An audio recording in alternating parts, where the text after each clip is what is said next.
Efa zatra loatra miaraka aminao aho, tsy mety tsony raha voatsinao efa jamba loatra ny amin'ny fisinao aho,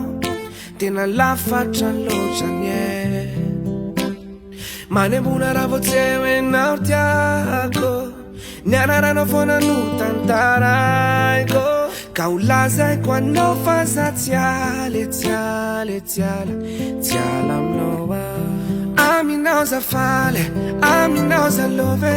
aminao tsy mijaly mba sanadriram-bola iove, amena fenano anjarako ny fitiavako anao aneka mamy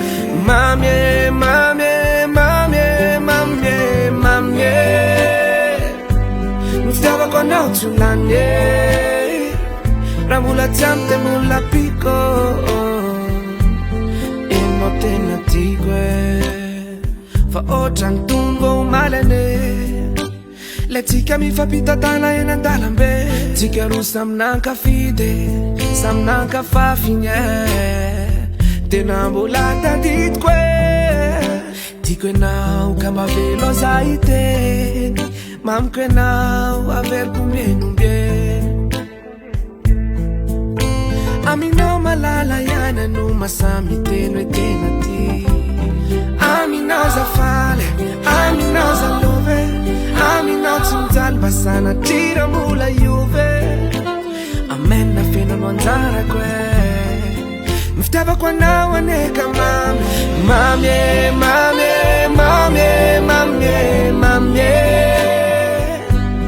fitiavako anao tsy olany raha mbola tsy ampy de mbola piko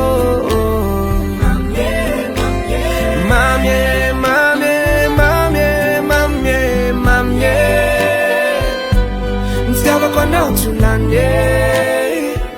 raha mbola tsy ampy de mbola piko enao tena tiako tsy nisalasala rehefa nakanao vonanomboka de hitako enao azo atao ravaky ny tokantranoko mendrika ny oreninjanako, miara miainga de miara tafita miara miosine, mino fenao mitsy le hitako tanaty nofoko miara tonga amin'ny tanjony rina, tsika ezaka mafiara iady amiko enao le hoe fakavady, aminao za faly,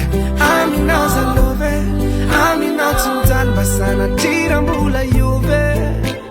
amena fenano anjarako ny fitiavako anao aneka ny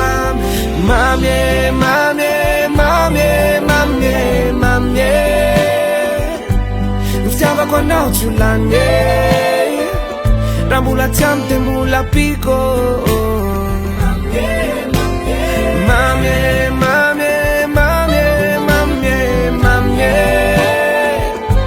ny fitiavako anao tsy olany